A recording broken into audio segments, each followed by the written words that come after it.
কে বাজান কিসের টিয়া পায় কাহিনী কি? আসলে আব্বা দুর্ঘটনা একটা ঘটে গেছে। আমার বিমানে ওর লোকের পরিবার সহ উঠছিল। তো মাঝপথে যায় বিমান গেছে ফাইটিয়া। ফাইটিয়া যায়, একজনের হাত নাই, একজনের পা ভেঙে গেছে, একজন মাথা ফেটে গেছে। তো এগুলো চিকিৎসা হতে আব্বা 20 লাখ টাকা নাকবো। আর তুমি তো জানোই রাস্তাঘাটে ট্রাক বাস অ্যাক্সিডেন্ট হয়। তো এর লগে আমার বিমান হঠাৎ করে ফেটে গেছে, ও বেরিয়ে পারে। এখন কি করবে, আর জরিমানা তো দেওয়া নাকবো। আব্বা জরিমানা দেওয়া দাও।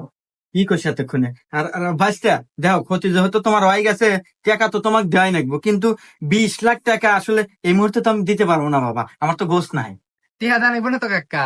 ওই তোমার যে সুন্দর বিল্ডিং আছে আর যে গাড়িটা আছে, ওই দুইটা আমার নামে লেখা দিয়া দাও। আমার এত শখের বাড়ি গাড়ি আমি লেখা দেবো? কে বাজান কি কয়? আমার বাড়ি গাড়ি যদি লেখা দে, তাহলে আমরা থাকমানি কোনে কত?